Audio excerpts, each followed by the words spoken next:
Richard Austin, leader of Boston Borough Council.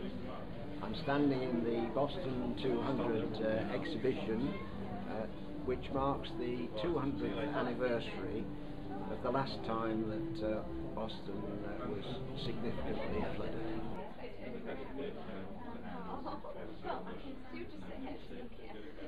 The Great Flood of 1810 occurred at 7 o'clock at night when it was dark, without any warning, and the sea, the tidal surge, overwhelmed the sea banks as they were then, and flooded the whole of the borough of Boston and far beyond.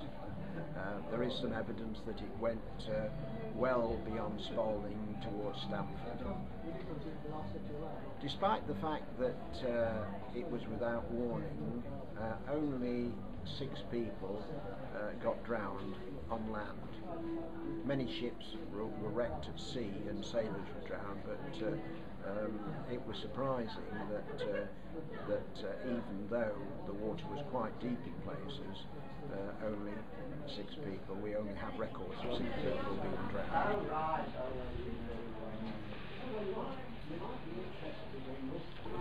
That flood triggered a huge amount of engineering work.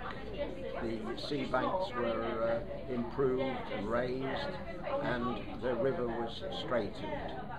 The straightening of the haven from Boston to the sea was the same type of job as digging the Suez Canal, and took 60 years.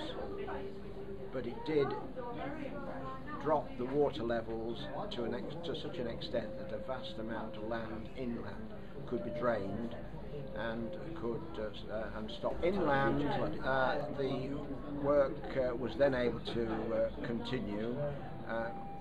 Dikes were dug, drains were enlarged, and pumps were installed. First it was wind pumps, then steam pumps came along with much greater capacity and more reliability, and now of course it's diesel and electricity that drives the pumps. The big test came in 1953 when the great storm devastated the East Coast, causing much loss of life and caused many of the sea defences to be overwhelmed.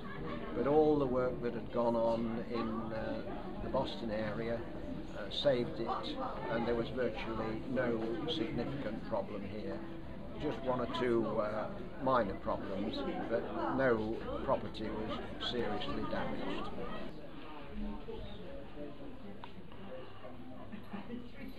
The exhibition is also about the important work of the drainage boards and the Environment Agency. The drainage boards do a fantastic job on a day-to-day basis, keeping the drains clear and improving the drainage system. So we must be very grateful to them, and of course they are backed up by the Environment Agency. The exhibition talks about that, but it also talks about what is required in the future to further improve our sea defences and river defences, and this work needs to be done because of rising sea levels. In particular, we need to install a barrier, a tidal barrier, to stop a surge from the sea at some time in the future. The tidal barrier will have many advantages, including keeping water in the river through the town, which will change the appearance of the town as well.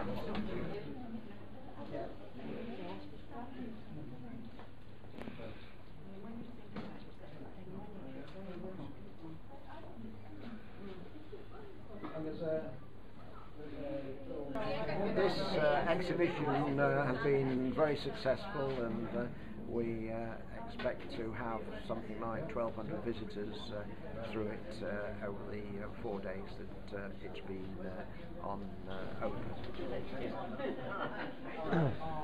It's being held in the community rooms on Narrow Bargate, which has been an initiative by Boston Borough Council to make better use of empty shops.